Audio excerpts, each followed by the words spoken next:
Lumos.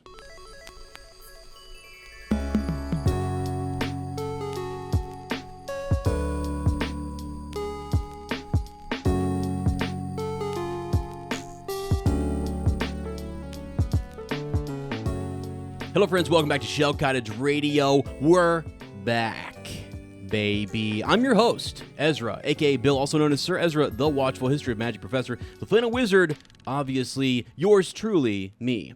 Please welcome your lovely Design Witch, the fascination of fourth year of this year, Tri-Wizard Champion herself, and my wonderful co-host and yours, Lottie, a.k.a. Fleur. Hallo und einen wunderschönen guten Tag. It's so good to have you back in our beautiful cottage on the outskirts of Tinworth. Kommt rein und macht's euch gemütlich. Welcome to episode 88, in which we discuss Harry Potter and the Goblet of Fire. This week we'll talk about Chapter 9, The Dark Mark. We'll give you a quick life update with our homemade cottage ketchup, feed our brains with important trivia knowledge, and then dive head on into our chapter summary audio experience. And the key word here is summary, because it is indeed starting to feel summery here in our cottage. Oh, my. We have reached the end of another school year. Thankfully, our exams were not interrupted by an evil warlock. So we were super busy prepping and grading exams, putting all the grades in, end of year celebrations, and closing up shop at our schools. And big surprise for Fleur, that meant closing up shop for good. Yeah, I quit. She's out, y'all. Wow. Holy smokes. I quit my teaching job because I'm going to be traveling to Germany quite a bit. I'm also going to help run our podcasts even more. So I'm going to be taking on some more responsibilities there. I'm so excited. And I'm also going to put a lot of time and effort into learning a new skill. And, I kind of want to keep that not a secret. Like I just don't want to really talk about it right now because it's just this tiny little precious little what is it called? Fragile caterpillar. It is a caterpillar. Yeah, that's great. That's good. And it has to go into hibernation to its little cocoon until it's ready to come out as a butterfly. Wow.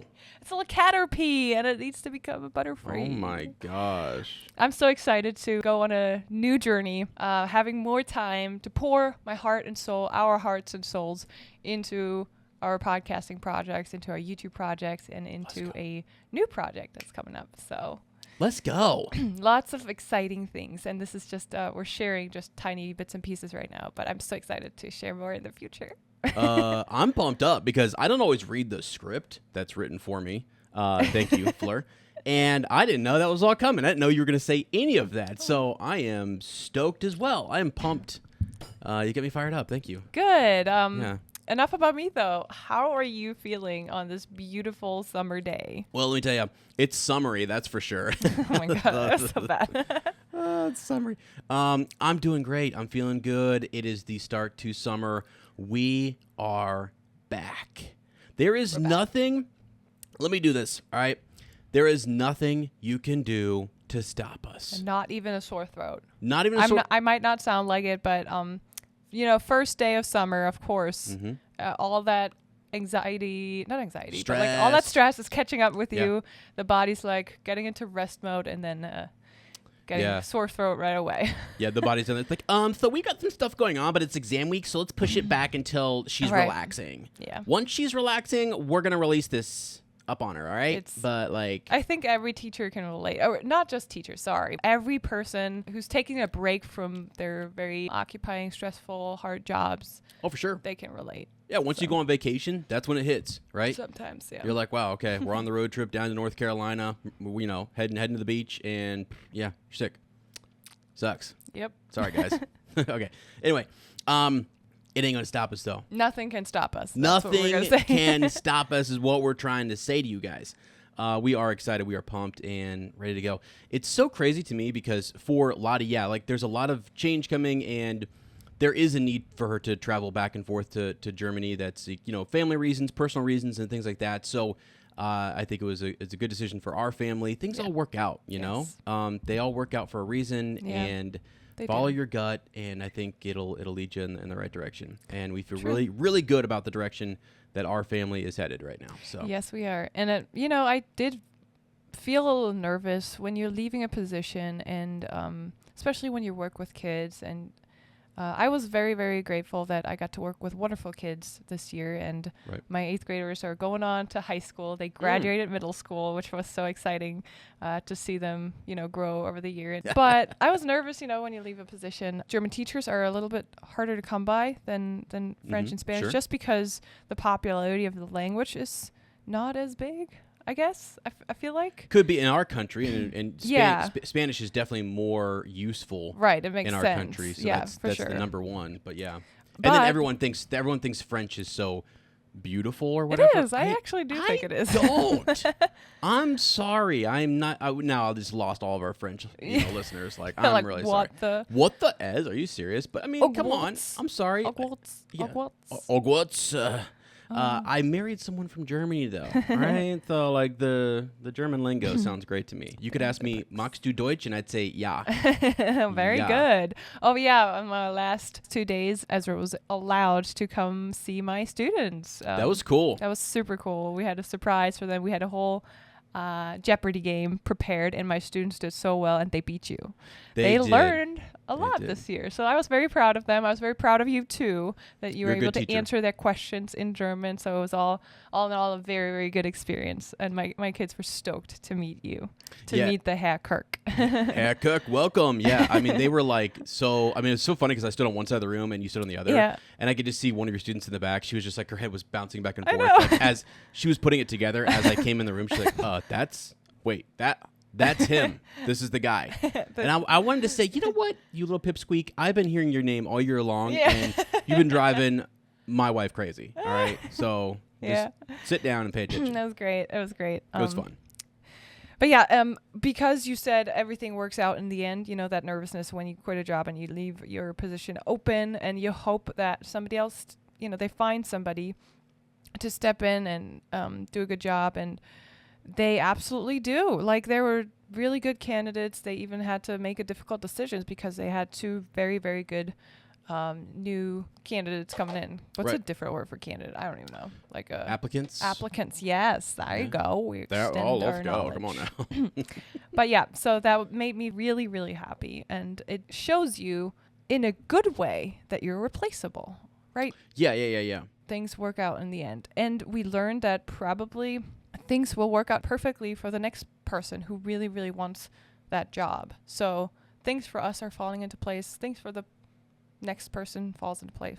Are falling into place. Yeah. And you just got to trust that you walk your path with confidence, and oh my God, don't look back. It's so funny. You just said walk your path, and sometimes there's a song, like when we go to the gym, we play this song. It's like, I walk a lonely road. That's, the only road that often stuck in my head. Anyway, sorry. No, you're right, though. And you do think about it in a positive way, though, because a lot of times people will say, oh, you're just replaceable. Like, don't take your job too serious. But no, you worked hard at your job. You did a great job. Yeah. And I think the idea is that there is, it's an opportunity for somebody else too, though. You know what I mean? Yes. It's not always a bad thing. I mean, yes, worry about yourself too and take care of yourself. But if that means leaving somewhere else, it's okay. It's an opportunity for someone else. Your door is further down the hallway. Like the door that you're leaving, the room that you're leaving is now theirs. Yeah. And it's all good. And yours is further on down. So it all kind of works out. That's just the ebb and flow of the universe. So no, that's our big cottage catch up, and it's so good to talk to you guys. We've missed you. We haven't really been able to catch up, and it's always like from week to week a difficult decision to make, to say, hey, this is, if we force this, try to squeeze this in, we're not going to be our best tomorrow at school. We're going to fall behind. We're going to be stressed out to make this a good episode, because, and I'm not saying this to brag, oh my gosh, putting in hours and hours of work to make this a good episode. No, but it's actually, I think just people underestimate how much it takes, how many hours we put into one episode, because it's, just like teachers, actually, it's not just the time you're in front of the kids and you teach. That feels like it's the smallest amount of time, actually. Oh, for sure. Because all the prep that goes into it, writing the summary, writing notes, listening to the chapter. I listened to the chapter 2 or 3 times before we record. You listened to it 3 times today. Just because I like to. I like to find all the little details and research and write my detailed summary. And then recording itself, it's, the version that you hear in the end is obviously edited. So we sit here longer than post-production. The 1 hour and a half or 1 hour, however long the episode is. We definitely sit here longer and record. And then post-production is probably the longest process. It's, like editing it. I'm just paranoid sometimes too. I like to hear everything. I like to go through the entire episode and go through all my mess ups. Because I thought it was me because maybe sometimes I say no, actually, you would be. I barely edit anything out that you say. What? That's concerning. No. Because you already you sound so natural. You don't make a lot of mistakes. You don't search for words like every 5 minutes like your wife does. Wow. So okay, interesting. Anyway, I just all that to say. So that's why we took a little break to bring you the best quality episode that we can, and we don't want to skip this chapter. So yeah, for sure. And I can also just quickly say this, everybody's job has a busy time of the year or season or whatever, busy time of the day or whatever it might be. Mm-hmm. And for us, it's always like the start of the year, the beginning of the year, and midterms. Yeah. So did I say start of the year, beginning of the year? The start, the beginning, of the year, and the beginning of the year. The time when you start, and it's basically when you start. Like that's what I was trying to say. No, it's the beginning, it's the middle, and it's the end. Yeah. There we go. Sorry, the ending of the year is absolutely crazy. Lottie was like running around, and she's like, "Okay, I have so much to do today. I gotta get this checklist done. I'm going to be there for 4 to 5 hours." And she gets in. The last day, yeah. And administration is just like, "All right, guys, make sure you got everything done in the next 2 hours because we're bouncing in 9 o'clock." No. They made the announcement. They said in the next 20 minutes. Oh, my gosh. And I was like, huh? You know that meme, that cat that makes the sound on TikTok? Yeah. Lottie was like, I have to get all this done in 20 minutes. So it's a good thing because you're wrapping up really fast. Yeah, I've never experienced the end of the year checklist thing, but that was surprising. I thought I had to do all those things. I had all the exams printed out with the answer keys, and they're like, huh? Yeah. What? No. It's on the list. Okay. Don't worry about it. I bet you that goes on at Hogwarts too, though. I bet you there's a lot of things that technically they're supposed to be doing, and Dumbledore's like, "Hey, I bet you. Don't worry about it." I bet you they send the kids off. They're all on the train home, and at first there's a staff party. Kids are gone. Staff party. Hogwarts empty. Staff party. Right. Number one, and then they, the next day they clean up shop or close up shop. Right. Yeah, do they have their own checklist? Like, make sure that you have all of your, the potions. Is there a janitor that comes in and cleans? Because what we do is, they're going to pull all of our furniture out. They're going to redo the floors. They're going to do all the different stuff, paint the walls, blah, blah, blah. I bet you there is a company that comes in to Hogwarts, and they do that. And the teachers have got to get out of there. I hope so, honestly, for Filch's sake. Yeah, really. Because how awful it is if he had to clean the entire castle on his own just with muggle for sure tools and with magic. Peeves. Oh, and with Peeves around, yeah. Dumbledore lives there, right? Doesn't he? That's what we always wondered. Where does he go in the summer? Where do the other teachers go in the summer? We know that Snape goes to his old parents' house. Yeah, Does McGonagall go? We know that McGonagall used to have a little cottage in Hogsmeade, I think. Did she? Nearby. Okay. She used to have a partner and live there with her partner. And where does Flitwick go? Where does Sprout go? Where do all the teachers all go? Where does Binns go? I don't think. Oh my God! What does Binns do? Yeah, I bet Trelawney hangs around. Maybe she goes on some travels, but I think some of them might hang around. Some of them might go to a different house, like their own house. I bet you they do stay there though, because Dumbledore would want to keep Trelawney safe, right? And make sure that it's kind of why he keeps her there under his watchful eye. Yep, it's true. Okay. Sometimes I have some jokes to tell. Yeah. But I think, you're going into summer and it's like, I don't know, you're out there. Witches and wizards have been working out, getting in shape. They're ready for the summer. They're going to go out. And then we're talking young witches and wizards who are like, I'm going to go out and be social this summer. And I'm going to try to, I don't know, maybe I'm gonna find a boy or a girl or date or whatever, blah blah. So here are this. I just pulled this list up. This is amazing. Magic-inspired Harry Potter pickup lines. Okay. Danger, danger, danger when Ez starts to go down this route. Danger Granger. Oh, boy. Baby, you don't need defense against my dark arts. Oh, my goodness. Oh, my God. Let's see. I must be under the Imperious curse because I can't resist you. Okay. Wow. I need a love potion because I can't stop thinking about you. Wow. Wait, what? I need a love potion because I can't stop thinking about you. That doesn't really make sense, does it? No, you want to think about somebody else? Is that what you're saying? Guess. I don't know. I'm not a wizard, but I can make your heart levitate. Holy. That's a pretty good one. Wow. What else here? Wow. When I say, I gotta pre-read these. Sorry. Wow. When I said Akio Hati, I didn't expect it to work. Oh my God. This one's bad. You must be my Horcrux because you complete me. Like, these are dark. These are dark pickup. This is like Malfoy level pickup lines. Complete me. Cause it split my soul. Split my soul. Oh gosh, dumb. Dumb. That one's dumb. Are you a Gryffindor? Because you've got the bravery to steal my heart. Okay. That's lame. Are you a Hufflepuff? Because you're the most loyal person I've met. That's dumb. Okay. That's dumb. These are bad. If I were a Sorting Hat, I'd put you in my house. That's pretty good. That's pretty good. Oh my goodness. All right. That's it. That's enough. Sorry. I just wanted to kind of, make everybody laugh a little bit. And it's cute. If you're out there and you're looking to send us your best pickup lines if you can come up with your own. Yeah, like Harry Potter pickup lines. Harry Potter pickup lines. Or wizarding, I guess. Like magical pickup lines. How to pick up that local witch or wizard or that international witch or wizard. You go for it.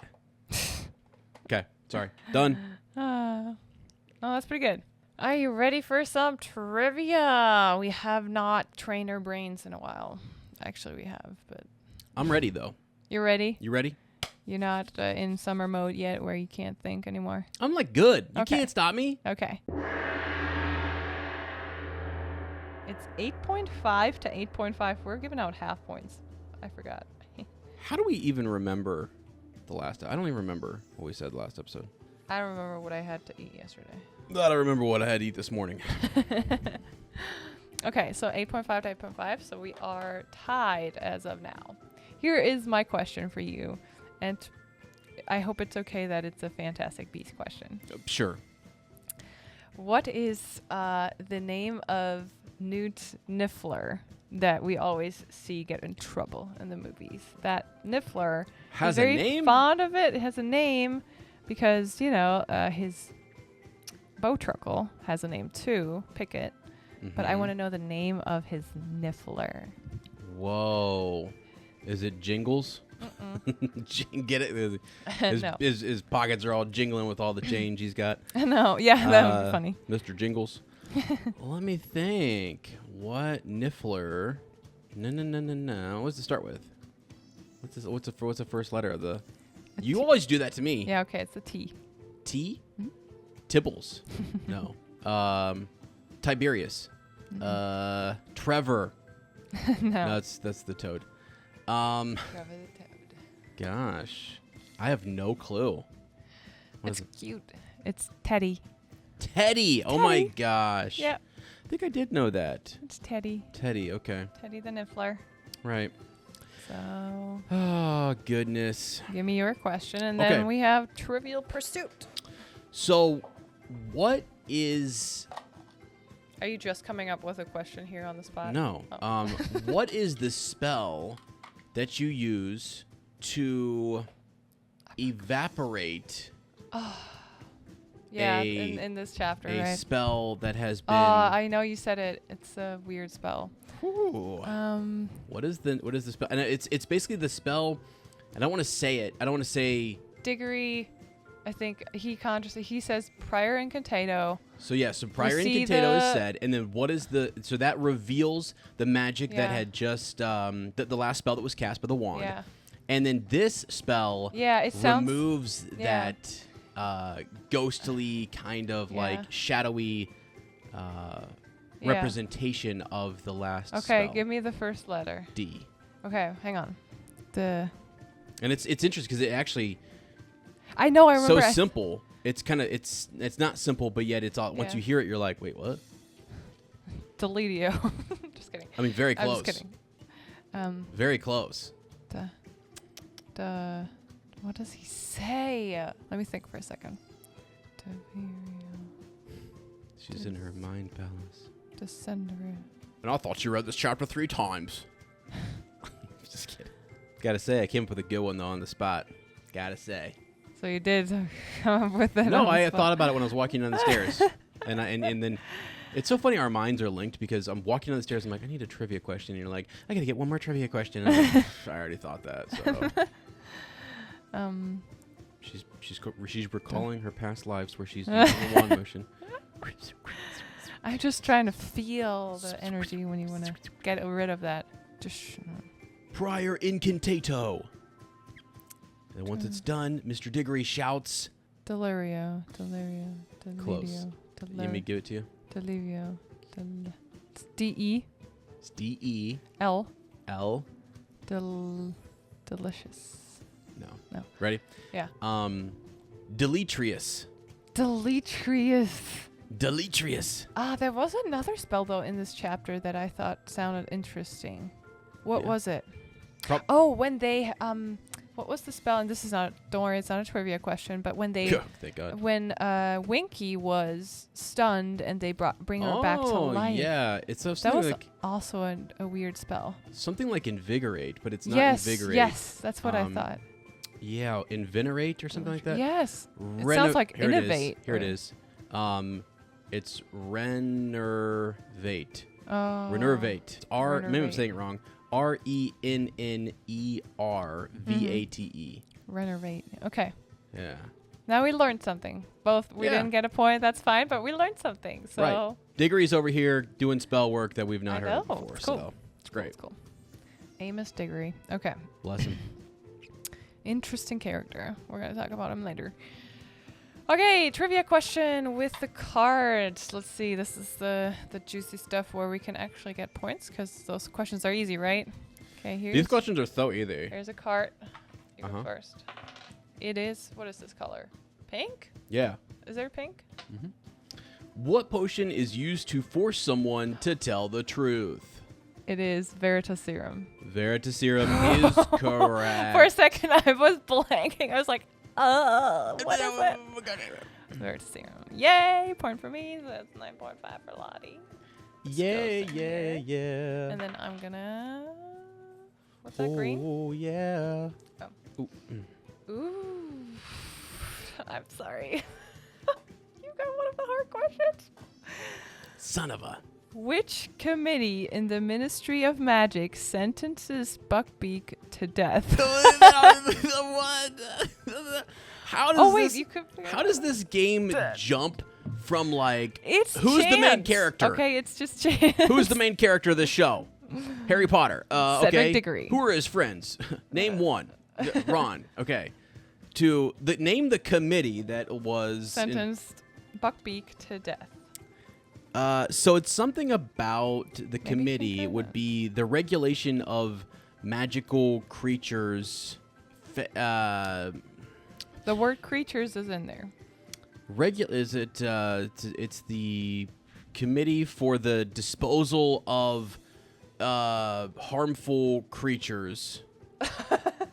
What? Is that it? What is it? The committee for the disposal of creatures, magical creatures.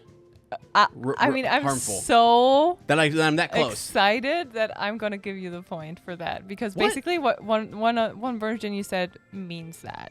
Okay, it's the committee for the disposal of dangerous creatures. That's what I'm talking about. That's what I'm saying. You get the point. That's what. Give me 3 points. Give me 0.75.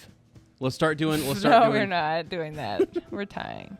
Are you sure? I feel like people are gonna be like, you guys are. I thought you were competitive. You're that's too a nice to each Hufflepuff other. move right there. I think that was really impressive that you almost said the right thing though. I'm a teacher. I'm in charge of the points. Okay. I can give bonus points. So. Oh, okay. Jeez. Wow. That's what we do. All right. Very good. Still tied. And that was a hard question, so. Wow. What am I doing Thank here? you for doing that, by the way. Are you a Ravenclaw? Yes, I am. Because you've unlocked the deepest mysteries of my heart. Oh, my gosh. Oh, Lord. There Have you mercy. Okay. Sorry, I still have these pulled up in front of me. You're a Ravenclaw because I want to put a diadem on you. Wow. Okay, that was dumb. That was kind of dumb. Just kidding. I'm kidding. I mean, you would say that to me. Cause I would say that to you. I was going to say, I don't know if you want to put a diet. It's time for Ez to play princess. Okay? Hey, maybe if we have a baby girl. I was going to say, one day maybe you have to do that. I'll dress up. Heck yeah. I'll be a princess. Whatever we got to do. I mean, my mom actually thought that Ezra, she's never heard that name before. Was a girl's name. Sounds like a girl's name because she has a lot of students from like Arabic speaking, Turkish speaking countries. Mm-hmm. And I think there is some version of that for girls. And here it's a biblical Hebrew name, right? Yeah, and actually, there is. There's a name that's very similar that is female, and I think it's with an S. Okay, there you go. And literally, she sometimes pronounces my name as Esra. Mm-hmm. So, Ez. It's hard to get the Ez in there. I love the name. I love it. Hey, thanks. Appreciate that. Okay. Well, friends, it is time to go on to Chapter 9, The Dark Mark. The Quidditch Final is over. When Fred and George successfully collect their bet winnings from Ludo Bagman, Mr. Weasley kindly asks them to keep their gambling a secret from their mother. Back at the campsite, the after-game festivities are getting started, making the night loud and long. No one feels like going to sleep yet, and Harry, Hermione, and the Weasleys gather around the fire to chat and discuss the match. After enjoying a final hot cocoa, they all decide it's time to go to sleep. Harry happily drifts off into a dream in which he is announced as England's new Quidditch star. But their night is suddenly interrupted when Mr. Weasley wakes Harry and Ron, urging them to quickly get outside. Chaos has erupted outside as a crowd of hooded and masked wizards rampages through the campground, setting tents on fire and terrorizing everyone. They cruelly levitate a Muggle family, moving them around at their will like puppeteers, laughing at their fear. Harry recognizes Mr. Roberts, the campground manager. The poor woman floating next to him must be his wife, and even their kids are hanging in mid-air, panicking. Mr. Weasley and his older sons rush to assist the Ministry in controlling the situation, while Harry, Ron, Hermione, Fred, George, and Ginny hurry to take cover in the woods. In the forest, Harry, Ron, and Hermione encounter Draco Malfoy, who seems far too calm amidst the chaos around him. He threatens Hermione, advising her to hide, as they might be coming for Mudbloods next. Hermione drags Harry and Ron away from Draco. However, in the midst of their argument with Malfoy, they have become separated from Ginny and the twins. As they keep moving in search of the others, they first run into a couple of Beauxbaton students and then into Mr. Crouch's house elf, Winky. She too is fleeing from the dangerous events unfolding, but it looks like she is struggling with some sort of invisible force while running off into the trees. Harry also realizes he has lost his wand somewhere along the way. There is no time to look for it though, and they keep moving deeper and deeper into the woods. After passing by some goblins and Vila, they finally enter a much quieter part of the forest. Here they encounter Ludo Bagman, who seems oddly distracted and completely unaware of the riot at the campsite. When Ron tells him what's going on, he curses and quickly disapparates. Suddenly, a nearby voice shouts an incantation, and the Dark Mark, a terrifying symbol of Lord Voldemort, appears in the sky. This seems to cause even more panic than the riot itself. As Harry, Ron, and Hermione attempt to leave, they are confronted by a group of Ministry wizards who have appeared out of thin air at the sight of the symbol. They almost manage to stun the kids, suspecting them of conjuring the Dark Mark, but Mr. Weasley intervenes. He assures them that it's his son Ron and his friends. However, this does not convince Mr. Crouch of their innocence. Amos Diggory investigates the spot where the kids heard the voice, and he finds Winky unconscious with Harry's wand. Using the prior incantato charm, he confirms it really was Harry's wand which cast the Dark Mark. Although Winky denies using the wand and only picking it up, Mr. Crouch decides to punish her by giving her clothes, which means she is free. Winky is devastated and bursts into tears, and yet no one really believes that Winky could have done it. The incident leaves the group with a lot of questions. Who really conjured the Dark Mark, and why didn't Winky, who was right there underneath it, see the culprit? Back at the campsite, the trio recounts the night's events to the rest of the Weasley family. Ron asks about the significance of the Dark Mark, and Hermione reminds him that it's associated with Voldemort and his followers, the Death Eaters. Mr. Weasley further explains that during the First Wizarding War, before Voldemort's downfall, they conjured the Dark Mark every time they killed someone. This time, however, it seems like the Death Eaters who were causing havoc at the campsite earlier fled from seeing the mark. Bill theorizes that the Death Eaters, fearing Voldemort's return, were more terrified than anyone else. Finally, Arthur suggests that they all get a bit of sleep for now, so they can try and catch an early port key home the next morning. Up in his bunk, Harry's mind is racing and he is deep in thought about tonight's events. Who had conjured Voldemort's symbol into the sky just days after his scar started hurting again? And what does it all mean? Dun dun dun! Gut gemacht, gut gemacht. Das ist gut. Very, very well read summary. Thank you so danke. much. All of this, to me, some things are very bizarre. Some things up. Let's go through it, though, kind of step by step and see. Let's go through all the details and see what's going on here. Yeah. And go back to the very beginning of this chapter where everything is still fine. I think it's a really cool atmosphere. Think about like a really good Quidditch game. Very exciting. The outcome, no one could have expected it. Your team, I mean, most of them are probably Irish fans or Irish supporters. Your team won. Mm-hmm. Yep. It's awesome. In a way that you could have never thought they would win. Unless you're Fred and George.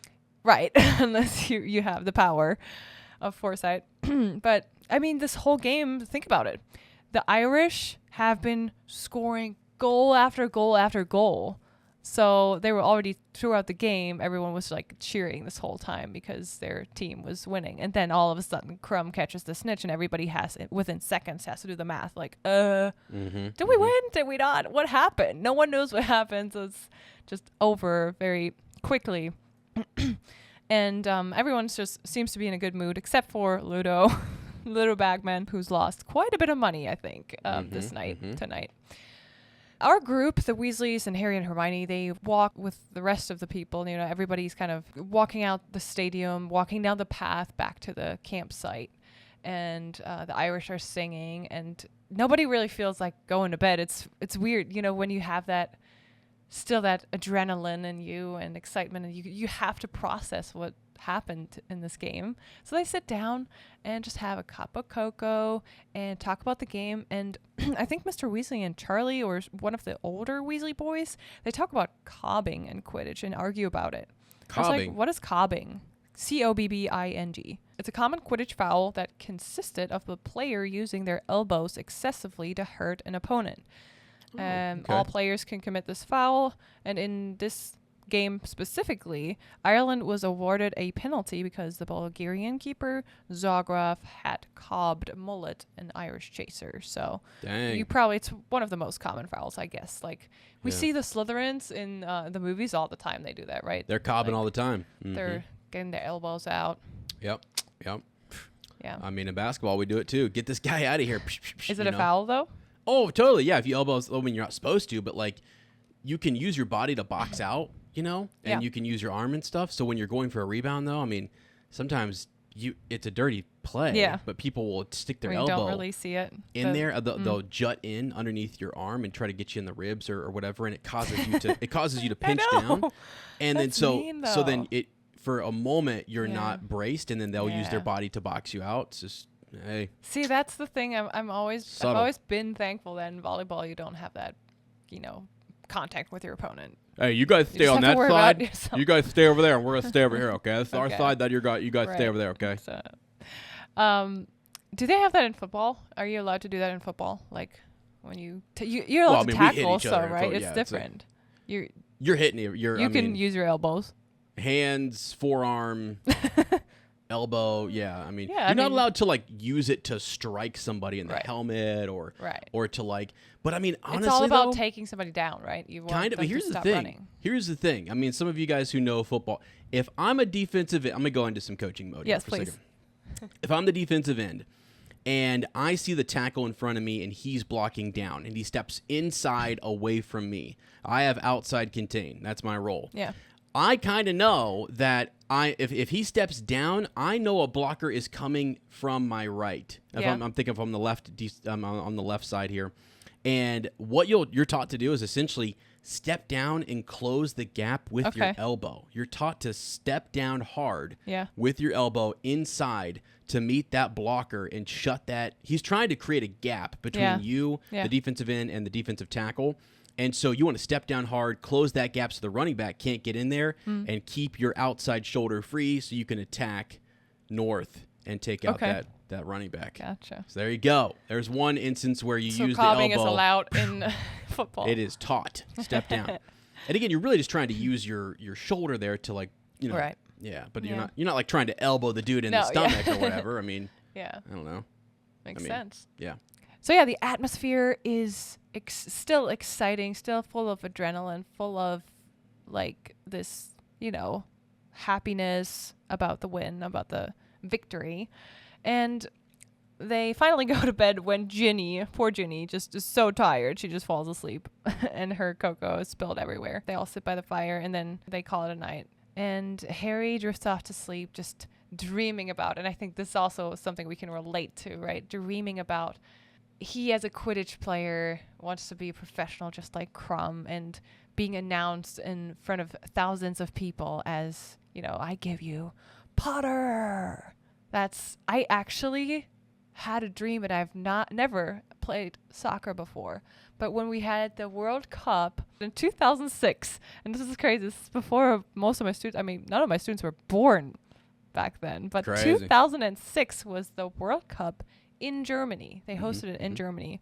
Yeah. And it was a huge, like, I watched that party throughout the country because everyone was watching the games, and everyone was obviously rooting for Germany to win the cup in their country, right? Which didn't happen, unfortunately. I think we got third place. But it was so cool. They even shot a documentary later on about this whole process of getting ready for that very, very special World Cup to our nation. And I really got into soccer and watching soccer during that year. I was in, I don't know, 6th grade, maybe 7th grade. I would have to do the math, but I'm too lazy right now. Sorry, it's summer. Yeah. And I remember seeing that and the documentary afterwards, and you get the perspective from the field, from the players. And I had a dream, and it was so vivid and so cool that I was in a soccer stadium. And think about, I mean, our soccer stadiums are the size of your football stadiums, maybe a little bit smaller, but thousands and thousands of people around you, chanting, taking pictures, cameras, and you're in that stadium. The energy in that dream was crazy, and I was sprinting with the soccer ball. Mind you, I don't know how to, I mean, I played for fun, just like every other kid. Yeah. But I never had any soccer education practice or anything, but I remember running with the ball and like scoring a goal, and like the rush of happiness and like all the pressure that came off that moment because I scored for my team, and the whole stadium erupting. That was such, I was like, I woke up and I was like, that was like one of the best dreams and feelings ever. Did you do the whole thing where you run to the corner and you then you slide on your knees? No, I think I did something. I felt my body was just so full of energy. I could. Did you jump into the stands, and did they lift you through the stadium? I don't know. No, they didn't do that. I just like kind of put my fist in the air and like, you know, like shouting towards the crowd. It was so crazy. That's cool. Yeah, that's so fun. And I mean, that energy in smaller form, you know, during an important volleyball game, and you have like, I don't know, maximum 40, 50 people watching, but it was so cool when you scored a very important point or made that kill, and it just felt very good. That energy that you release after is such a good energy. Yeah, anyway. Yeah. So here's some more sports insights. I'm sure you've had that before too, where you just score a very I think you told me about a very important catch you made, even though you were not the designated player for that play, right? You were kind of I was the second or third check down. Like it's not supposed to come to me like basically I'm running a kind of like a decoy route. I'm the last. Everybody else was covered. Like the quarterback, when he rolls out, he's checking for his deep out, and then he's check 1, check 2, and then he had to come back to check 3. Yeah. And it's me coming across the field, and I'm thinking, they never thrown it to me. Yeah. Never thrown it to me. I'm wide open, though. wide open And in the you middle of just the field, 25 yards down. Boom, hits me with the pass. I turn her upfield, and next gone. Yeah, touchdown. Oh my gosh. It was great. It was actually crazy. I was sort of like, And then did you run around and I don't know, what did you do after? honestly, I was pretty new to football. Okay. I was pretty new because You didn't know what to do. You're like, did I score? Touchdown, guys. What happened? And I remember they all jumping on me and stuff like that or whatever, and they were kind of like grabbing me, yelling in your face, and like kind of stuff. Let's go. Yeah, here we go. And then I run over, and then literally my coach, almost kind of as an insult, was sort of like, I bet you never expected that. I was like, no, I never did. I'm not supposed to be. Normally, I played tight end, so I was blocking, and I was having like a what you call a drag route across the field. So you're not normally the primary target. I mean, you might be the second check, depending on. That's cool, though. Yeah, it was fun. That's a good memory, right? You never forget that. So yeah. Anyway, so we're still on my first bullet point here. Thank God. Enough about sports and that game. It becomes more about how the atmosphere changes throughout the night.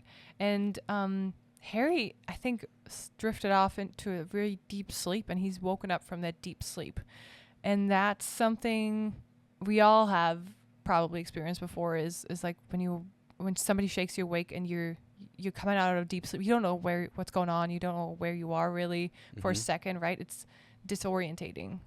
Right? Yeah. And I think it's very well, I don't know, she doesn't go into detail describing it, but I can feel it when it says the atmosphere has changed. So the singing has stopped and it turned into screams and there's loud bangs. And before I ask you though, Oh, you're going to ask me? Yeah. I was just going to ask you if you've ever experienced anything like that. I was about to say, I can relate to that. 100% I can relate to that. We were down in Kentucky, and I think I've told the story before. Oh, yes. But I mean, goodness, yeah. The atmosphere was so good. We had a long day. We're out riding four-wheelers. We're having fun, eating. I mean, my Aunt Irene could make some soups. Let me tell you, I probably had too many. Probably had heartburn at like 16 years old. Actually, I was younger than that. I was 10. I think I was 10 years old. The food was so good. Yeah. It was so good, though. Having a great time. Family's having a great time. And summer?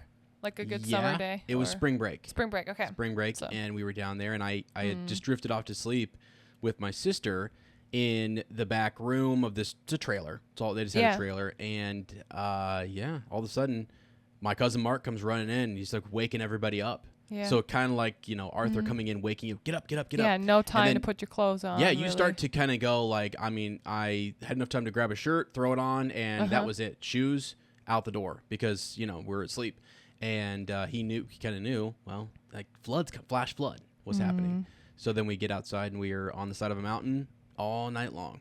It was crazy. But you said it was really, you didn't have a lot of time. Like 10 minutes later, the whole thing was flooded, right? Gone.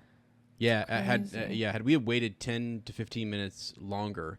Good thing somebody was awake to hear it or see it coming. It was like 10 o'clock or 11 o'clock at night, so it wasn't anything crazy. But late, for you kids, for us kids, we were out by 9 o'clock. Right.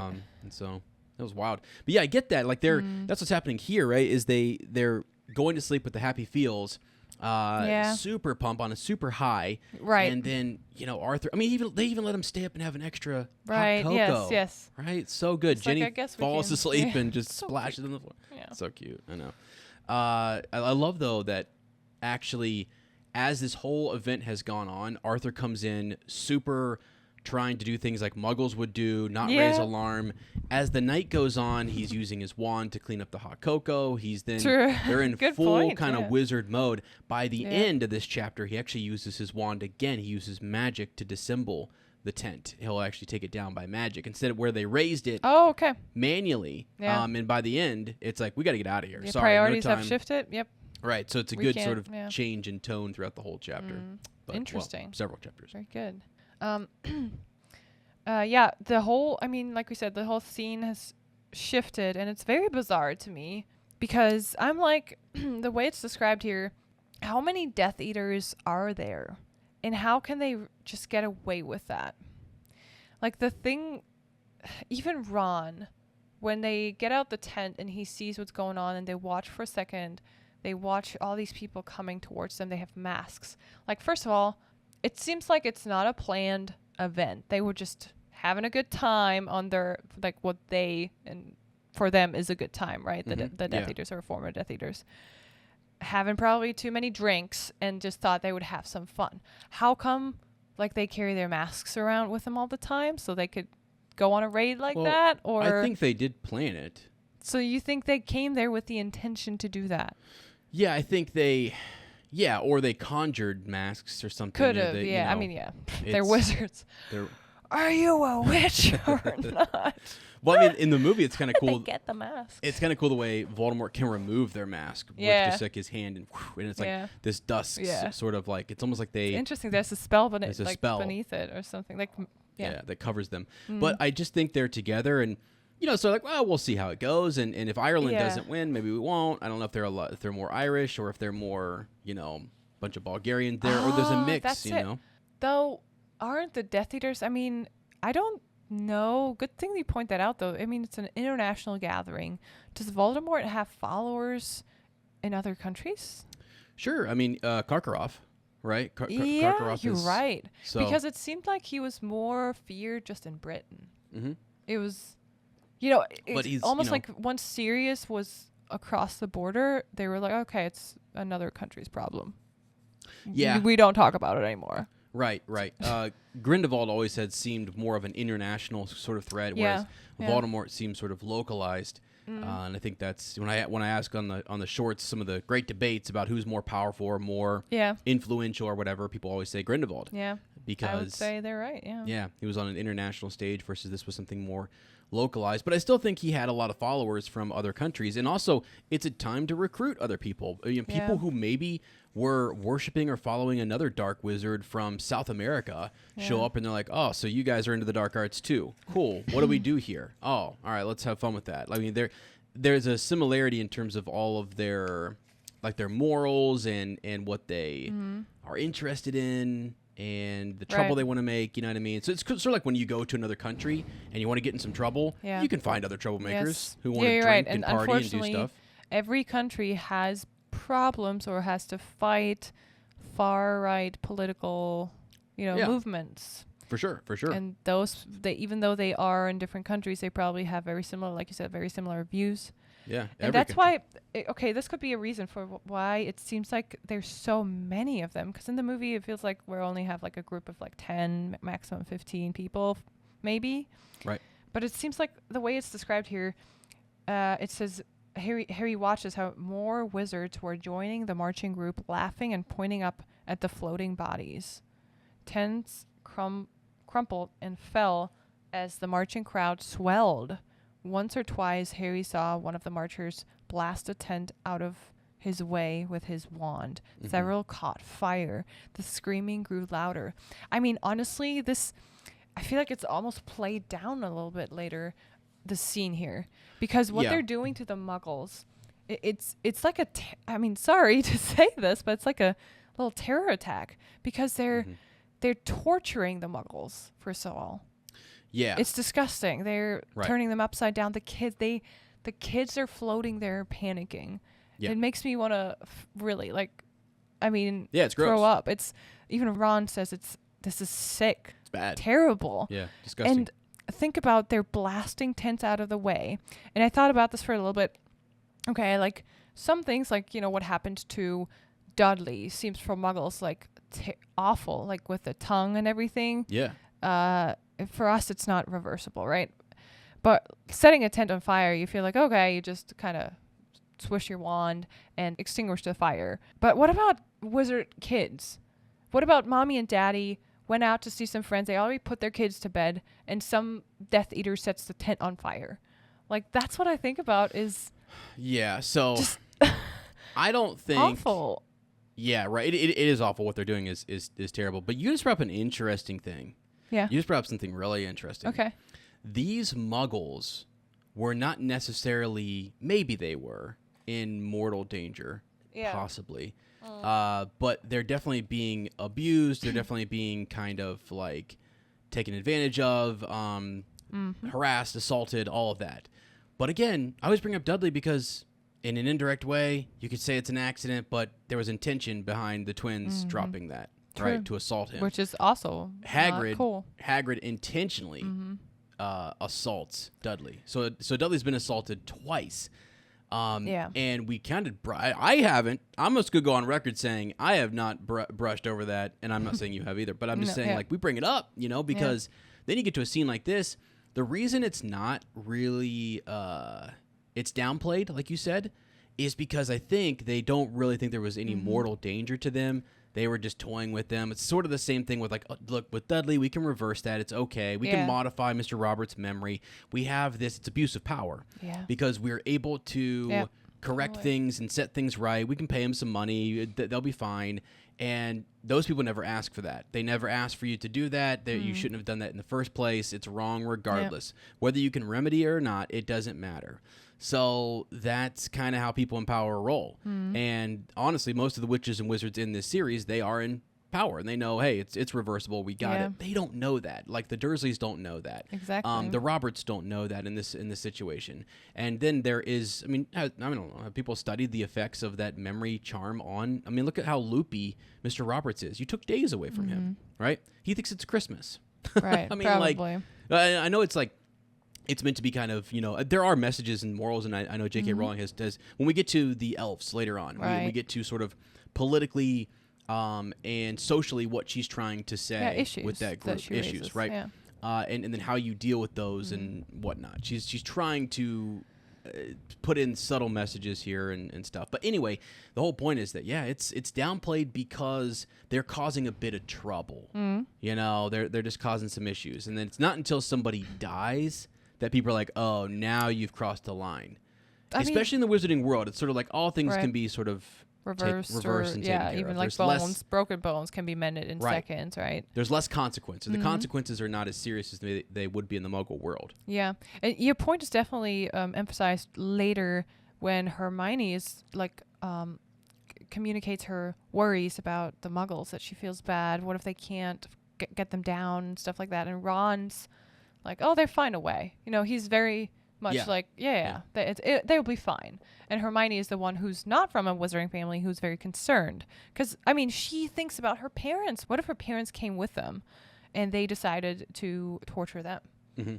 Awful, right? And Ron is, like you said, kind of brought up, even though his family is one of the better examples who would never, ever do that to Muggles. But still, they have that sense of, everything's kind of like reversible, or you can catch or what's the spell that Dumbledore does when Harry falls off his broom? Arresto momentum or something like that. Something to ease the fall. They will be able to do something like that. So between those two, you can definitely see those two different worlds kind of colliding and having a different perspective just on the whole situation. But when they run away, so they split up, right? The older Weasleys and Arthur, they're all going out to help the Ministry.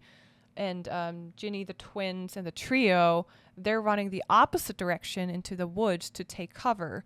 And there they meet Draco Malfoy, who is being nasty again. It seems very much like his father is one of the Death Eaters who's there. I don't know if we ever really get confirmation that Lucius is one of them.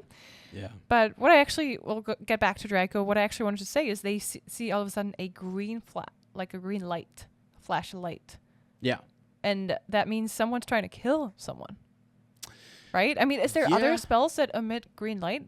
Maybe. I don't know. I thought the same thing. I was like, did somebody try to, AK of Avada Kedavra somebody? And they might have, especially when Bill shows up. It's like, hey, I'm not messing around with this guy. He will. And he's a curse breaker. They actually have injuries at the end, right? He's cut and stuff. Yeah, which is, I don't know. I was going to discuss that too with you. Yeah, we can get there. This whole scene is weird because they're like, oh, we can't really get close to them because, oh my God, the Muggles could fall down. But then, they all just get away with that. It's so strange how no one seems to be able to do anything. And then all of a sudden, but they have these injuries from what? I think they did get into a fight with them. I do think that they had a bit of a tussle, So, to what extent though? Yeah, I know what you mean. It's like, how did they not catch any of them? And not one person, but they were more worried about. It's the idea that, like, in Star Wars, this happens all the time. When you put someone, like, there's a Grandmaster there. How did he not defeat that Sith Lord? Well, you put other people's lives in jeopardy, and so that great master, Bill or Percy or these guys had to protect the Muggles. Therefore, they couldn't get to everybody else. So they're using the Muggles as this sort of like, hey, they're way up here. We'll all disapparate while you guys all focus on trying to catch them. And we let them fall or something. And we're going to quickly fire a few spells into the crowd. Yeah. Or I mean, they could do worse than that. They could actually harm them. Like instead of just passively disapparating and letting them fall, they could threaten to hurt them. Actively. Yeah, they could. Yeah. Yep. You're right. So now, but to switch gears to go into, they're in the forest and Draco is there. This line was kind of funny. They're looking for Ron and he's like, Hermione's like, this is dumb. Lumos. They're all, it's dark out there. They can't figure out where they're at. And Ron was lying, sprawled on the ground, tripped over a tree root, he said angrily, getting to his feet again. And then here we go. Well, with feet that size, hard not to, said a drawling voice. Oh, I got him. Oh, man. Draco, you are, got him. One punchline after another. Boom, boom, boom. Oh, I'll keep that bushy head down. So ridiculous. And then he's like scolding Weasley, language, Weasley. Oh, yeah. What did Ron say to him? It's just described as something he would never have said in front of his mother. Yeah. What did Ron say there? We're not going to theorize because we're both teachers. So, well, I am still a teacher. So I can say it. You can say it if you want. I'm not going to. I can't say it, though.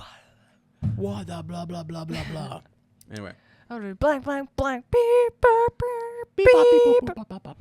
That's what he said. I'm going to put some beep sounds on top of our. Okay, good. Okay, here's what Ron said. Language, Weasley. Language. Okay. Yeah, that's kind of funny. And then he shifts to Hermione being spotted. Hey. Oh, yeah. You better keep it quiet because you don't want to draw attention over here. And, like, Hermione's right there. Huh? What are you trying to say? Well, she's a witch. Well, I mean, maybe they can spot, is she? I mean, they might not see her that way. So... He's trying to give him fair warning. He's actually trying to protect Hermione, and he's also kind of like into her and trying to reveal her underwear, and I mean, before we started this episode, Lottie went on Instagram and searched Harry Potter art or something. Is that what you did? And because I like this artwork of I have it in the background. I have the Dark Mark. And right. It's beautiful artwork. So I wanted to see more on Instagram. So yeah, go ahead. Beautiful. I cannot describe to you what we saw, though. I didn't think something like this was appropriate on Instagram. I didn't think I thought a filter would catch this. Well, this is art, okay, so... It's art. It's not real, but, like, man, Hermione and Draco were... Dramione. Or whatever they call it. Dramione. The dark arts were at work. Dramini? Yeah. Yeah. So people are in love with that couple. They are. So. Anyway. Harry loses his wand somewhere, or did he? He's looking for it. He can't find it, which is kind of worrisome. I think the wands there are like our phones in a very precarious situation. You don't want to discover you lost your phone. Because that's the way to communicate. That's the way to call for help. Mm-hmm. That's the way to, your helper. Yeah. If you want to Google something, oh my God, what does the green light mean? That's what it feels like. It's like losing your phone. And I wondered if there is a spell to find another person's wand, just like we call our phones when we lose our phones. Do you think there is a spell that helps you locate like Harry's wand somehow? Wow. I wonder if he either like Hermione gives him his wand and he kind of there's an incantation that's like a call your phone like Loco Wando, and then it vibrates or lights up like Lumos somewhere. Oh my God, that would be awesome. Yeah, that would be really cool. Your wand starts lighting up and it like has a little pulse. It's like ding. Or even ding. like little like a path lights up to the wand. Even better. That'd be cool. Cause why not? I think so. There should be. And maybe only you could do it, because if anybody else could do it, that's what I mean. Yeah. He has to use somebody else's wand, and then because his wand is connected magically to him, that's how it shows up. Because like you said, otherwise anyone could locate it. Yeah. Right. I like that. The reason why I asked, did he actually lose it, is because right there they meet Winky for the first time tonight. And there's some sort of invisible force holding her back. And Harry, which is a very... logical explanation, because he's seen Dobby 2 years ago struggle with anything he wanted to do that went against his master's wishes. Yeah, commands. wishes or commands. He had to punish himself. He went through some kind of pain, so Harry just disregards it and says, yeah, that's what house elves struggle with when they don't obey their masters. But we now know it was actually Barty Jr. she was struggling with and probably trying to hold back to, I don't know if she was holding him back to go to that scene or if he was like leading him away, telling him what's going on. We don't really know for sure. But I was wondering if Harry actually lost his wand, because I was trying to go back and see where would he didn't really fall. It was Ron who fell. Or if Barty sneaked it or stole it from his pocket. Yeah, I think he did. Right? Yeah. I think, I don't remember exactly either, but that's what I would guess, and that's what I think happened. Anyway, the bit with Winky, though, it's like, and I could be wrong, I don't remember the whole, because I know at the end it's all kind of, like, we get more deets on this, don't we? I think at the end of the book. Yeah, when Barty reveals his whole, like, right. The whole year from his perspective, and he goes back to the events, So I think we have to flash forward to that. You guys probably know better than we do, but I feel like it's like Winky's probably commanded to take him out away from the tent, or keep him in the tent. I don't know. Yes, that's what Senior says later. Barty Crouch Senior says that she was supposed to wait in the tent, and that by that he meant not just her, but she and Barty Jr. Right. So was it him? Was it Junior who was like trying to get away, and then probably because maybe she was commanded to stay with him. Yes, and that's where I think she got into a pickle, because she was told to stay in the tent, but also told to stay with him. So those two commands kind of clashed. Right. And she tried to do both, but couldn't. And I think that's the point where he broke away from the spell from the Imperious Curse. Okay. Right? I think here at the match is where... I don't really remember. Because otherwise he was under the Imperious Curse from his dad. And somehow he managed to break away from it during this event. And this is where it happens, I think. So basically, there's a couple things. I think at this point we should do an extendable ear edition. Yeah.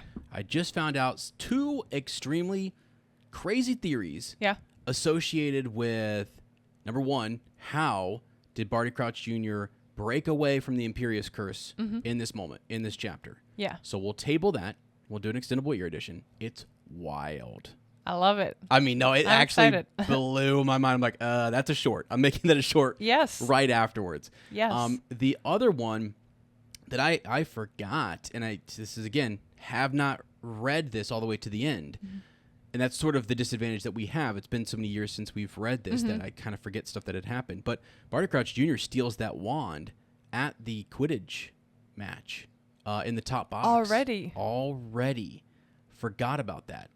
That's what he says. That's what he says later on. Harry does not look for his wand this whole time. And he just realizes it's gone. I think he thinks it's in his trousers or it's in his whatever, and he assumes that it's there. I think. Now, there's another interesting theory associated with that we will talk again about in the extendable ear edition. So we'll do 2 things. We'll talk about how he broke away from the Imperious Curse. We'll talk about when he stole his wand. We'll also go to that chapter where Barty Crouch sort of tells his story.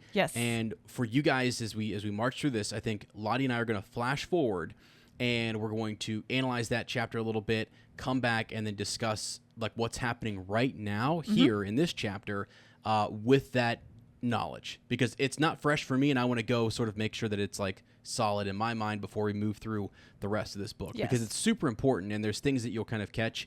I mean, one of them is, one thing we'll touch on, I just want to pose the question: when Barty Crouch Jr. steals Harry Potter's wand, does that change the allegiance of the wand to Barty Crouch Jr. momentarily? The answer is probably no, but we'll talk more about it later, and because we know that Harry steals Draco's wand, and it becomes the Master Wand. Let's just table it. You can share your thoughts in the extendable ear edition. Okay. I have thoughts as well. Okay. We'll go with that. But I had to step aside just to kind of see again where we were missing a few things, because I was like, it's actually not even just in this moment that he's broken free of the Imperious Curse. It is actually in the top box. Yes, that's what I thought. Yeah, but it's like during this event. Yeah, maybe on and off even prior to this event. Yeah, maybe he's been already like struggling. There was a power struggle throughout this whole event, and then finally he broke free. Because the fact that he's there, the fact that Barty Crouch Sr. decides to let his son come and see this is a softness. It's because Winky pestered him, and because I think something like his mother would want it. Right. But again, you're sort of you're caving a little bit. And on the Imperious Curse, you can't cave. You can't give in. And so to give in a little bit, he's starting to. So again, we'll talk about it later. But I think I did 2 Google searches here, and there's a ton of stuff on the Reddit about various theories. Okay. Yeah. Sorry. Cool. Very cool. Next point. Moving away from Winky. So Winky's gone again. That's all they saw was Winky struggling. Hermione's upset, and then something that's also interesting is they keep walking deeper and deeper into the forest, trying to get away from all this commotion, and they see goblins. Don't care. The goblins are relaxed. They're happy. They got some gold. Yeah. And you know what? That's the connection to Ludo. Mm-hmm. Where later on they find Ludo Bagman totally like he's out of it. Sure. He doesn't know what's going on because he's dealing with problems. Big problems. Very big problems about gambling, debt. And I think those are the goblins who just came after him for their gold. Yep. That's why they're so happy and he's so devastated. Yeah. Yeah, for sure. So you can walk back this whole path and see where, they encounter the goblins and later they see Ludo, and that's, the connection between them is, the goblins also, they live with, and like among wizards, but it feels like they're so like their own, they're their own in their own world. Yeah. That they don't really care what's going on with the wizards. They don't really care about Voldemort that much when he rises to power.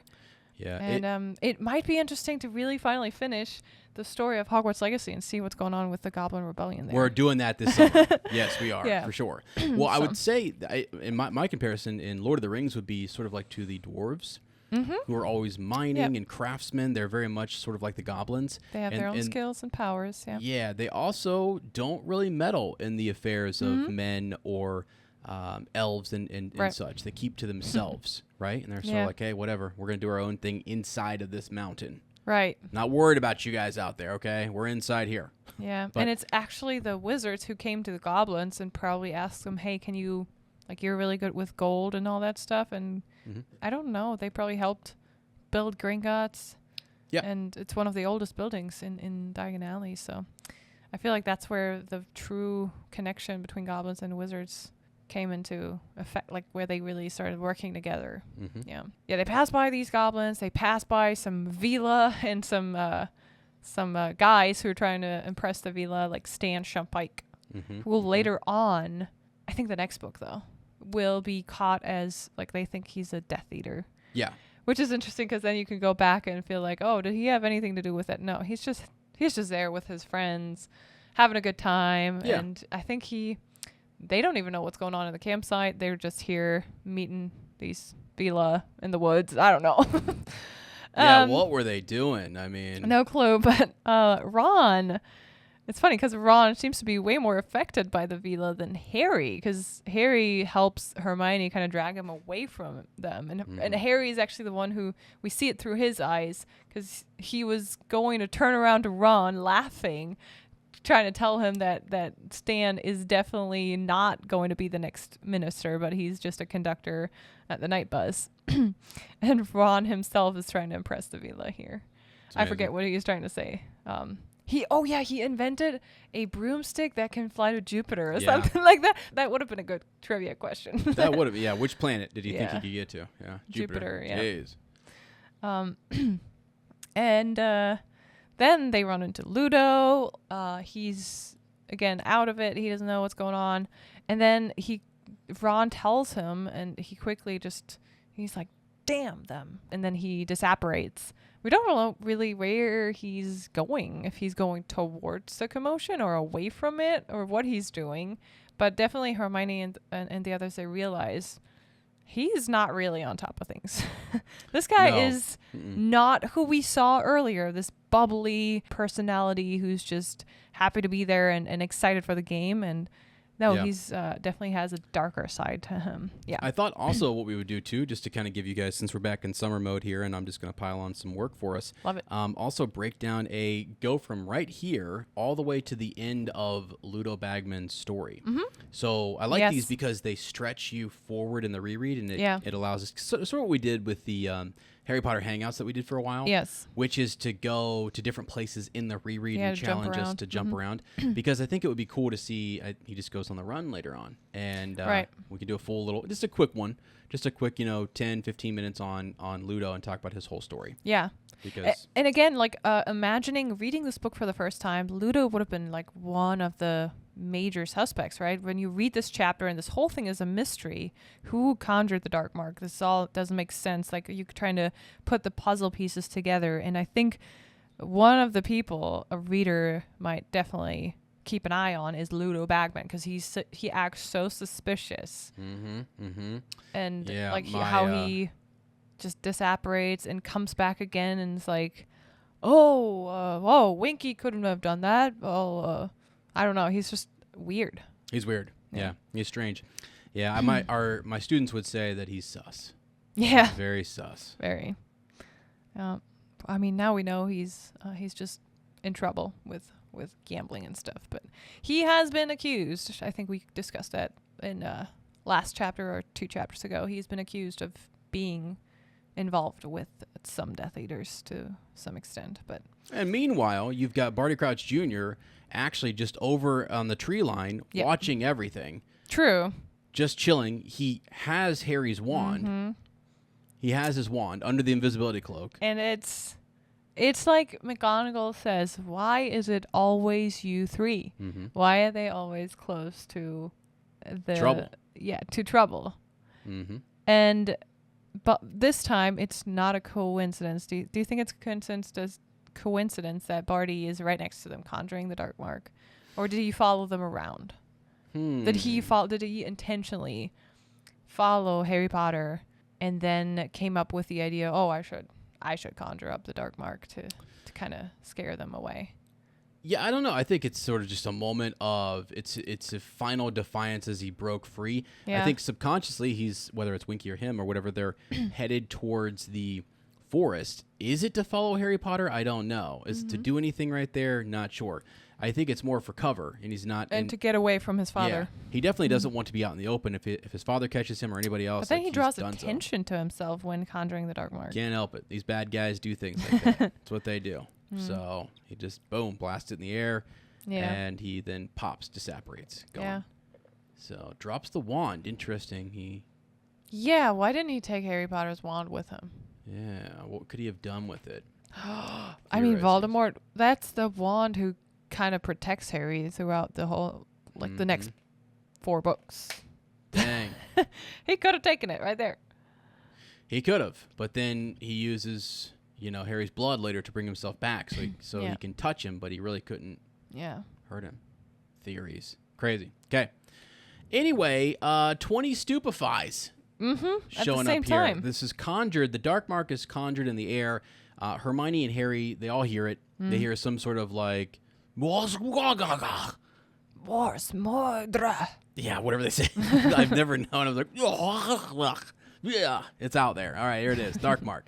You guys are probably like, what happened to Ez? He's have a fit on the show or what? Like, dark mark, guys. I don't speak that language. I would never say it on the show. I'm a Hufflepuff, okay? I can't believe Lottie actually just attempted it. But the dark mark is in the air, and they all now look sus. Very suspicious. But only for a second, because no one really believes. Maybe more than a second. Amos, by the way, Diggory, is on fire. He's on fire. This is a guy who I believe believes in conspiracy theories. Okay? Who better to conjure the dark mark than Harry Potter himself? Okay? Right. Now, also, who knows? Maybe Amos is thinking like he realizes, well, this scared away the Death Eaters. Did Harry do this, you bad boy, knowing it would scare them away? Is he sort of triple thinking this through? Is he? I don't know. Amos just seems like he's doubling down on anything and everything. Honestly, Amos Diggory, I don't know. I feel like, is it ever confirmed that he is in Hufflepuff?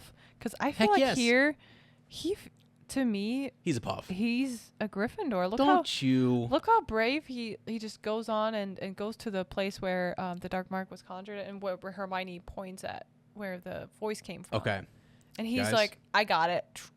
Not that Hufflepuffs can't. There do she that. goes. Okay. Now here she goes. Now she realizes what she said.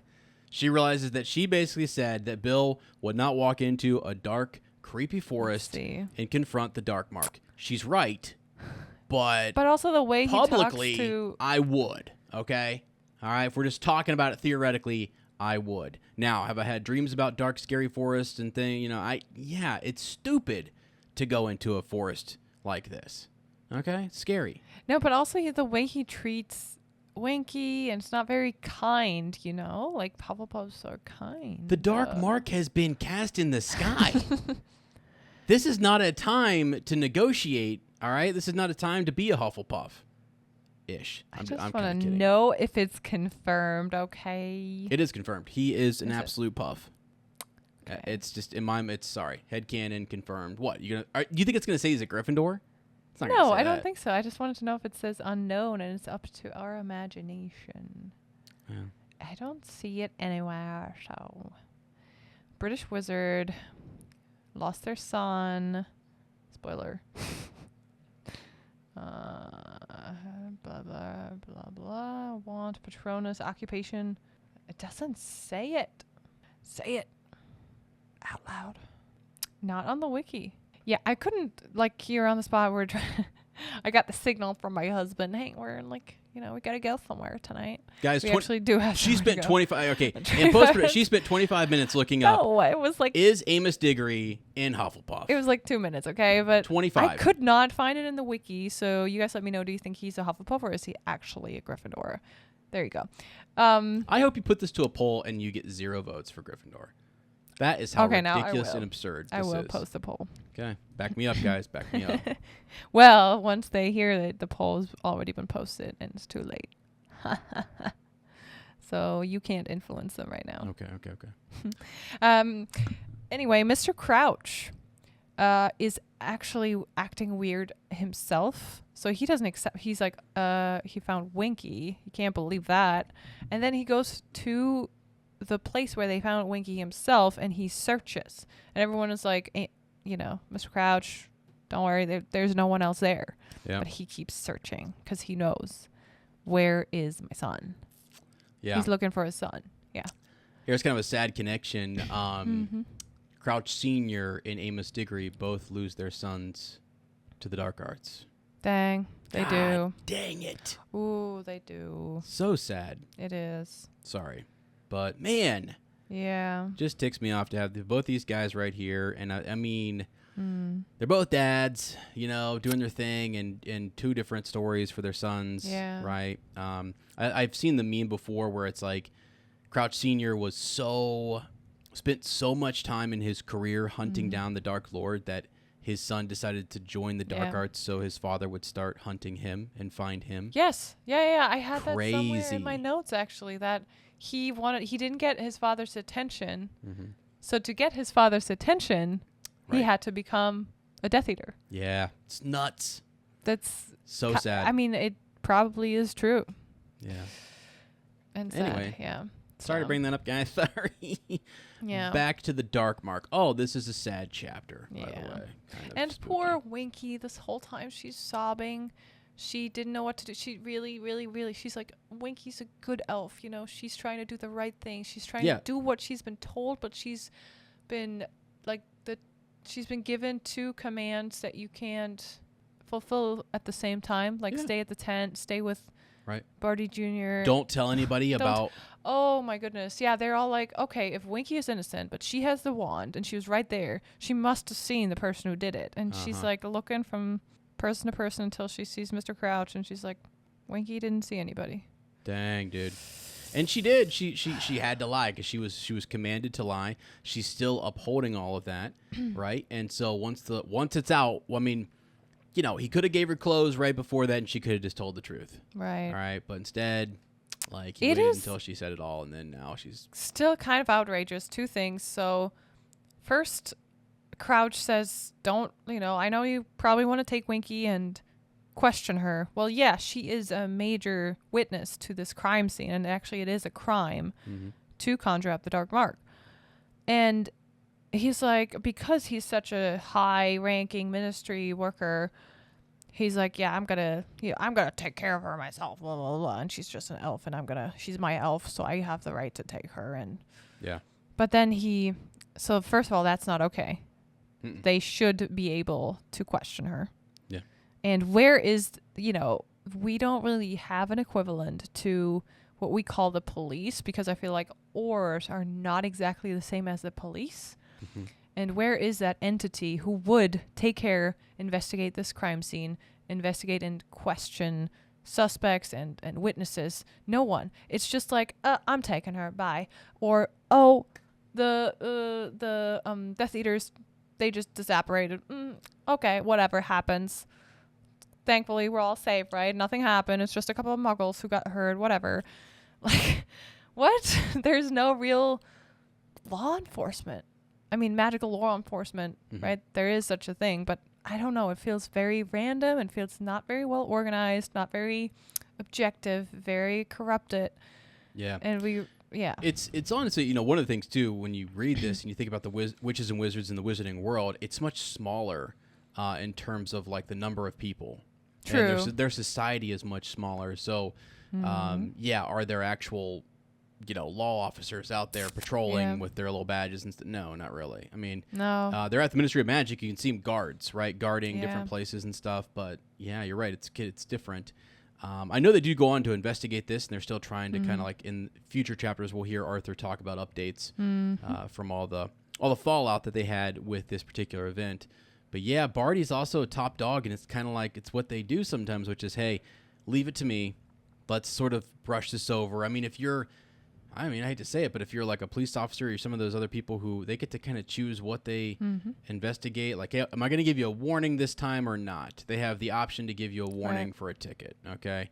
Guys, on this podcast, I got a warning because my license plate was my registration was not up to date, okay? So I got a warning. Law enforcement. And then, get it done by this date, otherwise you have a fine. Okay, sorry.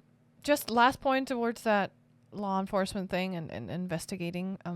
It seems way too easy in the wizarding world that you would just be able to commit a crime and then disapparate, and everyone's like, they got away. They disapparated. No clue where they are. They got away. So why isn't there, like Dumbledore says magic leaves traces, right? Yeah. So there should be a spell or a method to track those traces that somebody leaves when disapparating from a place. There needs to be, because otherwise it's just too easy. For sure. And I feel like, I don't know. That's one thing I always wondered about. Like, how can they just do that? How can they? But also, it's nice too that otherwise it creates a lot of issues where you could easily track individuals and stuff like later on. I mean, it like makes it to where nobody can really. Why couldn't they just track Voldemort here and there and just hunt him down? Right, but Voldemort has some sort of track on you. He has the magic to do that by just saying his name, right? Yeah, I mean, I think there's sort of there's levels of magic. And there's also a track on you when you do magic as the trace. Yeah, the trace, right? Yeah. As a under 17 year old person. Right. Yeah. But so, I don't know. Should everybody be? Is Lottie? Is she basically saying everybody should be traced? No. No. That's not what I'm saying. I'm saying like there should be, people coming in investigating a crime scene, like police officers, inspectors, whatever. And they should have, I don't know, some sort of magic. Maybe it can be more complicated, so not everybody can do it, but like some sort of powder like Newt. Like Newt does that. Yes, that's what I'm thinking about. Like Newt recreates what happened in that street in Paris. Sure. That's what they need. You're not saying that so you could maybe see the evidence of someone disapparating, but not necessarily track them to where they went, right? Ooh, this is a good transition to the Prior Incantato spell. Okay. So just like they use the wand to create an echo of the last spell this wand performed with prior incantato, there should be some sort of like the magical trace, like the echo of that person, maybe like a very thin outline or some sort of like maybe it doesn't even have to tell you like which place they went, but some sort of, like fingerprint clue that someone was here performing magic and who it was, or some, not exactly, but like a ghost, maybe a ghostly silhouette or something like that. Gotcha. That's what I would imagine. Sorry.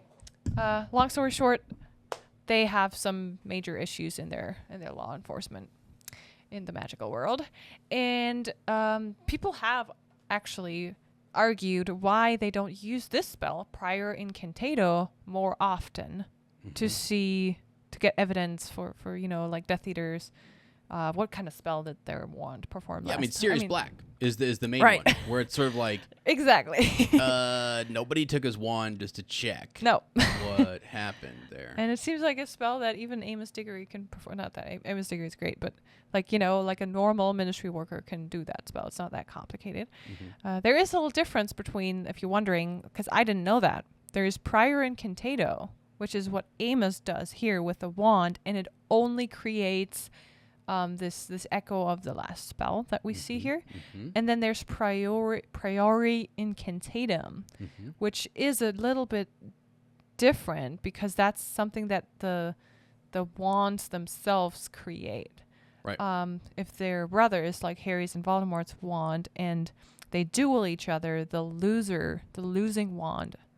winning wand will force the losing wand to show the last spell, like an actual, like not just an echo, but really show what it did. Right. So yeah. So it's like they call it the reverse spell effect, priori incantatum, and then you've got prior incantato. That's what a person themselves can do to the end of your wand and show you. So it can show you what spells were cast and stuff. Yeah. Which it's cool.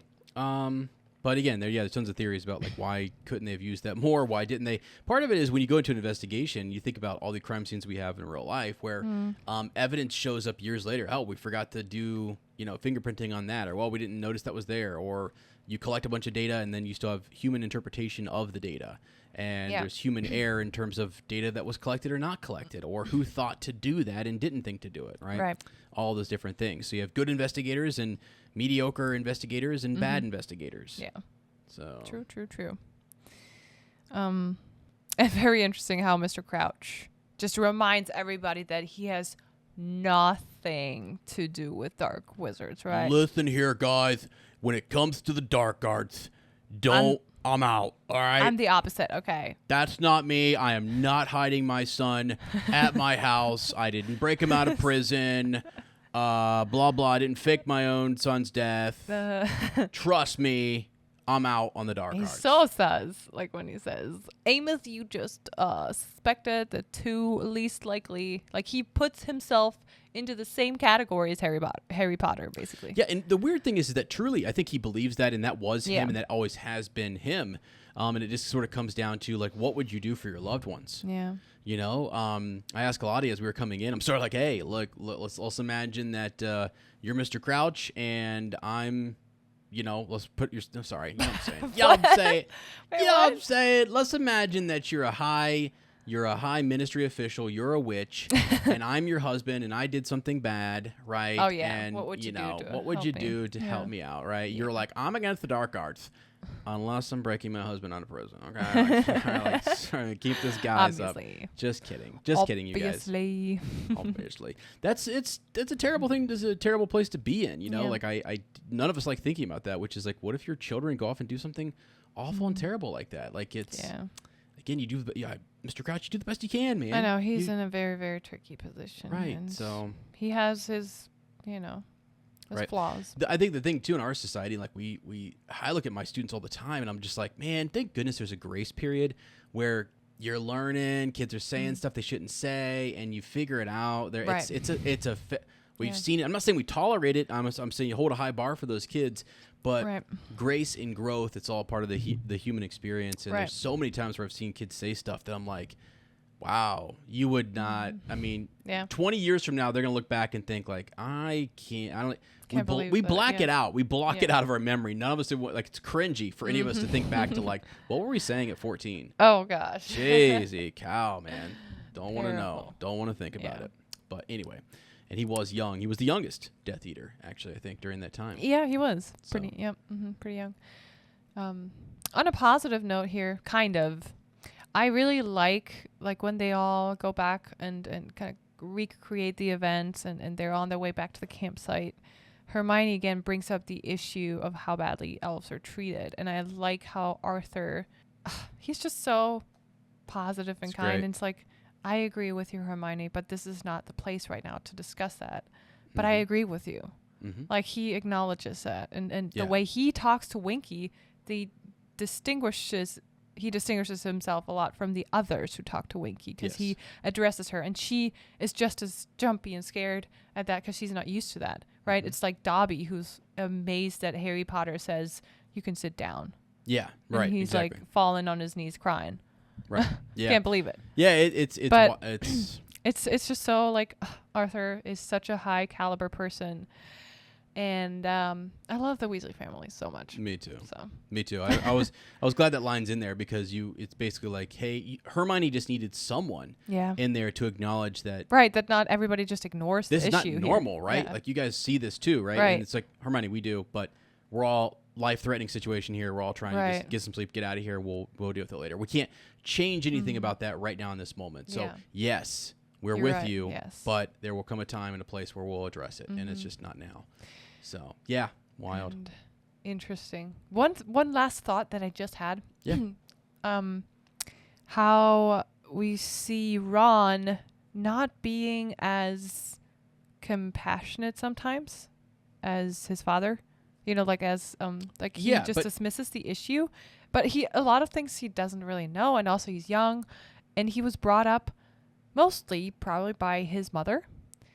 Yeah. And I would say I love Molly too, and she's wonderful, but I would say Arthur even more sees like Muggles and house elves and all that as equals, and sees the issues that Hermione sees. Yeah. And Molly also would never think that's fair, but she doesn't feel the need to really point that out to her kids, or I don't know, like teach them too much about it, if that makes sense. Yeah, it's not like I feel like that's why Ron isn't as aware of it. That's what I'm trying to say. Yeah, for sure. I think a lot of times too, your parents, you believe what you believe, and you go about your life, and you don't often always. Sometimes we forget to explicitly teach the things that we already know and believe to our kids. We're just, and they will, they'll get it along the way, or we're not sure when that time, sort of as they're developing, when do we talk about it? Yeah. And then then you notice how they were influenced by somebody else. Like, hold on, sweetie, come here. Like, let's talk about this. This is how we believe. And, you can also develop your own beliefs about it, but yeah. Because sometimes it's mind boggling to me how Ron is so clueless about Muggle stuff, when his father that's his job to deal with Muggle artifacts, and he has his own garage and tinkering around with Muggle stuff. And I mean, he knows some stuff, but it feels like definitely like there is this, like Molly doesn't care as much about it. So since she was home with the kids, there weren't as much around all that. Yeah. As if had Arthur been the one staying home with the kids. Gotcha. Yeah. So that's all. Though that's it, guys, for this chapter. Let us know your thoughts, as always. If you have anything we forgot to say, we'd love to encourage you. You can also now leave comments underneath our Spotify episode directly, so we know exactly what you're talking about if you leave it directly underneath the episode, which is great. Or just give us general feedback, whatever you think. We love reading your thoughts and theories, and love hearing from you. In general. Agreed. And before we go, friends, wanted to give our shout out to all of our patrons. Thank you guys so much for supporting us. We will be doing some extendable ear editions here very shortly, actually between this episode and the next episode, so go check those out. To Kayla, Angelina, Amanda, Christine and Arna, Rika, Harmony, and our newest patron, Ashley. Thank you. Hello, Ashley. So much. Welcome to the party. We appreciate you guys. Truly, truly, truly do. So thank you so much. Yes. Thanks. Also, wanted to send out just a shout out here to John Powell, who was listening to Shell Cottage episode 75 and wanted to assure me that the originals are still remembered, meaning the original podcast that I produced. He actually sent me a picture of his Rebel Watch shirt. That was amazing. And Lottie knows believe it. I still have my shirt. I wear it all the time. Yes. I love it. It's super comfy. My buddy Mike, Matt had one. Mike had one. We all had these shirts. They were literally high end. We had a box of them for a long time that I was even still just like kind of giving out and stuff when I found people who were fans of the show. But that's amazing. You sent me a picture of this, and it's just like, wow. To see another Rebel Watch shirt out there, it's just kind of fun. And got it all started. Yeah, it's the first podcasting project that I ever did, and it kind of got me into my whole, I don't know, career-ish of being a podcaster. No, don't say the ish. It's, okay, thank you. It's a career of yours. Career. That's what I do. That's what I love. I love podcasting. It's fun. So I also have some old like Swish and Flick shirts, my Bend the Knee shirts. Oh, I wear them all the time, by the way. Yeah, Lottie wears them all the time. 'Cause I'm a fangirl. I got my Bend the Knee shirt that I use for mowing, that the sleeves cut off, and it looks like a dragon got to it actually on the it was really just the washer. Yep. Tore it up in the washer, but it looks like a dragon had at it, which was kind of fun. So yeah, it's just fun over the years. Gandalf shirt. The Gandalf shirt, right? We've got so many just fun podcasting shirts and stuff. And I think over the summer, with Lottie's sort of headspace cleared up, we've thought about different things we can do over on Patreon, and we're hoping to bring that back in a more robust sort of way. And we're just pumped, really pumped. So our kind of our focus for her, it'll be leading this show, Shell Cottage Radio, and for me, I'll be leading the show, Yoda Stew, and our two loves, two passions. We're back to that. Like we can, you guys know my evolution over the past year has been like, oh, let's go this way. Let me try this, and let me dabble over here, and then finally I've settled back into where I'm at here, and I love it. I love what we're doing. We're kicking the summer off here with Shell Cottage Radio, and it just feels so good. Yes. I mean, honestly, I've even stopped a little bit on some of my Harry Potter shorts just to kind of get the Yoda Stew thing going for a little bit, but then get the stew going. This chapter alone, though, has reinvigorated my mind to think about fun theories and shorts and different things, which we're going to first do and in our extendable ear edition. And I'll just say this as a little fun note here. It involves Vila. That's all I'm going to say. That's the secret to the next episode. Oh, And no, it's a big deal. Lottie's like, oh, okay, yeah, whatever.